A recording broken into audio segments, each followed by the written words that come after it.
G'day Bomber fans. Obviously, many are losing interest in the 2024 AFL season. Many are looking towards 2025. I've had a few comments about the 2025 draft actually.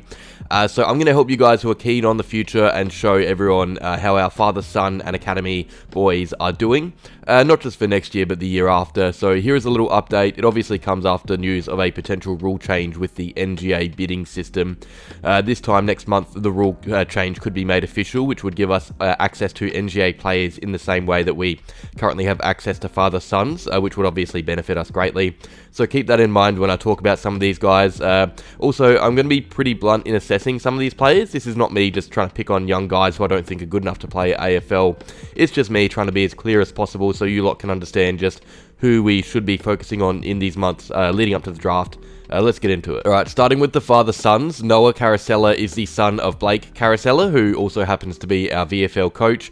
It would be a bit of a fairy tale if he was to be drafted. He would likely be playing under his father in the reserves, but as you can see on screen, I have him missing out. I'll talk about why that is in a second. First, I'll just talk about Caracella as a player.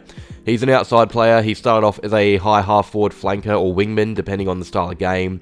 It wasn't really working out for him in that role. It worked as a junior, but in this high level of footy, he struggled to impact week to week. But a move to the half-back line has actually really helped him improve on his game and win more of the footy. In his first 5 games for the Falcons this year, he only managed 12 disposals as his highest tally, with only 1 behind coming from those matches as well.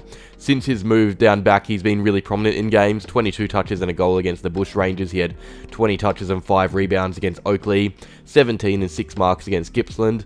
He's more involved in games than he's been in the last 2 years. The issue is it's a little bit late. He missed out on a spot in champs, which is usually really important for players seeking to be drafted. He wasn't picked up by Vic Metro, which means there are a good 30 or 40 players in one team that selectors think are better than him. So that's really where you want to be as a draftee. It's hard enough to get drafted if you're picked for one of these state squads, but if you aren't, the odds of getting drafted are really against you. Even now that he's playing good footy, it's still not eye-catching draft-worthy footy like some others that missed champs are playing. And even though it would be great to get that father-son pick in, I'm sure our list managers would be more enticed by other options that have shown more. This form is promising enough to warrant a VFL squad spot for another team next year, hopefully, though. Maybe if he keeps it up, he can find a spot on an AFL list as a rookie down the track, but for 2020, well, I guess for 2025, I really doubt he's drafted into a team. The second father-son is Alex Alessio, the son of Stephen. Alex is a ruckman, ruck or forward. He'll grow to be 2 meters tall, a bit under that mark right now. He's another one who has improved lately, although like Caracella, it unfortunately may not be enough for him to be picked up in the draft. He's been in and out of the Calder Cannons team, which is really not what you want as a draft hopeful. The Coach Talent League is like the entree to champs, so if you can't be a star in that, you probably will be overlooked by list managers, and if you can't hold your spot in the team, it's likely that they don't even pay attention, unfortunately. So Alessio, who's been dropped a couple of times, is likely on the outer. He actually hasn't played for the Calder Cannons in 2 or 3 weeks, but when he has played, he's been rucking more on his own lately, which is good. And the thing with young rucks is that they rarely come good straight away. It's why so many are often rookie listed after missing out on impressing in their draft year. So there's definitely still hope for a key positional player like Alessio down the track, but as for right now, he'll likely not be drafted in 2024. On to the academy kids. Isaac Kako, he's probably the most talked about draftee in the last week or so. I don't have to tell you why that is. The AFL is set to scrap the restrictions on bidding for academy players, so we will likely have access on to Kako no matter where he gets picked in the draft. If a team bids on him, we can match whenever. That is if the AFL ticks off on the proposed change, which is looking likely. It's great news for the club. Kako is a terrific talent. He's top 15 in the eyes of Cal Toomey. He is the best small forward in the draft. Really exciting, really energetic player that can turn a game on its head. He kicked goals for fun for Vic Metro. He was named in the All-Australian squad because of it. And he's continued that good form in the Coach Talent League for Calder Cannons. He's recently been pushed up in the midfield, and you can see why he would play there at this level. He's had some monster games, 24 and 2 goals against the Northern Knights, 29 and 3 goals against Gold Coast Academy team, 25 and 3 against Bendigo. That Bendigo game, by the way, was truly bonkers. He was insane. He's a really promising young player, first round lock right now. We'd be very lucky to have him, and at this stage, it looks like we will if the AFL ticks off on it. All we need to do is gather enough draft capital to match a bid on Kako while being active in the open draft. Kako reminds me a bit of Nick Watson from Hawthorn. He's a small forward whose centre of gravity really makes it hard to contain. He isn't efficient, but at that age it's a fine problem to have. He wastes chances, but it's the fact he gets them to begin with that should really promise us. He's everywhere. I reckon we see him play VFL footy later in the year. That would really get the fans paying attention. I've seen some say he's overrated. I don't think that's the case. I think those who say that haven't really seen him play yet.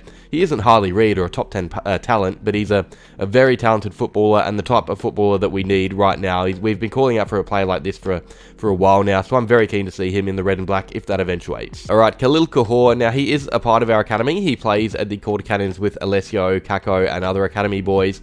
He, like Alessio, is in and out of that team pretty regularly, so as you see on screen, I think it's pretty clear that he goes undrafted. I think even if he was a regular, it would be tough for us to pick him alongside Kako, considering they're the same position. And we have an abundance of young small forwards as well, so even if Kaakour was in line to be drafted based on form, which he isn't, he would probably be overlooked. That is, if NGA rules do indeed change. A bit about Kaakour. He is a very small forward, sub 170 centimetres. He's energetic, he's very quick. He's played 3 games this year, kicked 1 goal from those matches against Gold Coast, where he also polled his highest disposal tally of 10. He was dropped in round 9 and hasn't featured since, but the next guy is a player that could definitely be picked up. Alright, Jayden Nguyen is the last academy kid. He is definitely in the frame to be drafted. He was a regular for that Vic Metro title winning team in defence. He was even added to the AFL Academy squad for their games against Footscray and Coburg, I think it was. And he did well in one of those 2 games. He's a gritty defender, he's a left footer, a bit of Archie Roberts in him, so definitely not a required area of the ground that we need, although with Roberts acting as a wingman now, I wouldn't be opposed to the idea of bringing Nguyen in. Our general defence isn't exactly set for the future, and Nguyen is familiar with the club. He's shown a bit of promise. I'm probably not the person to listen to when it comes to draft power rankings and stuff, because I haven't been able to watch every game and follow every player, but Nguyen isn't in my top 60 right now, he's just outside of it, so I'd assume that he is more likely to be a rookie pickup, if anything. I think he's definitely good enough to be picked up in the rookie draft. If you play in the AFL Academy team, you have to be at least considered by list managers in the national draft.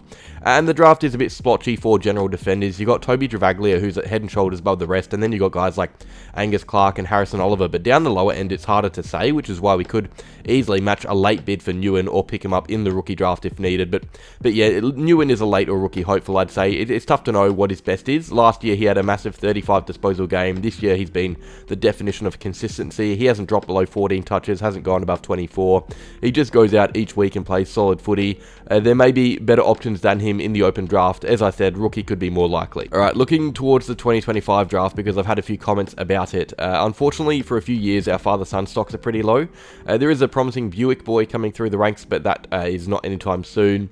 2025 isn't looking amazing for us. There is another Dersma, which we're obviously not linked to, but we do have one at the club already. Willem is arguably the best of the lot, it seems, or could be the best of the lot. Onto our academy, we have a couple of guys around, or one currently running around in the talent league as a bottom major, Hussein El Akar. He is a small forward who is looking pretty promising, so I'd keep an eye on him. He's a bit of a late Kako in that he gets loads of chances, doesn't always make the most of them. He kicked 0 goals for the other day against Bendigo, but he's definitely one to watch next season. At this stage, he is the only Essendon NGA prospect that I really know anything about. By this time last year, I knew of Nguyen and Kako. We do have some others around, though, next year, but I don't know too much about them. We got Tristan Leeds, Divot Singh, and Adam Swade. They're the others listed in the James Hird Academy, but the one to watch for next year is Hussein, who I spoke of before, especially if NGA rules change, or they will eventually, by next year at least, surely. It just depends on whether they do officially change in 2024 or not. I reckon I might put out some videos soon talking about the open draft, because it is creeping up on us, and it's a very interesting draft to be looking at, even this early on. So let me know if you have any video ideas. Sorry for me being sick and possibly very boring. That is that, though. Quick video done. Quick little Essendon related draft update. Not heaps to talk about, but it's nothing but good news since we last spoke on one of these Father-Son Academy videos. Hopefully next month we have some clarity about the rules so we can dream about Kako in that forward line and Nguyen in defence. For now, though, like if you enjoyed, subscribe if you're new, and go Bombers.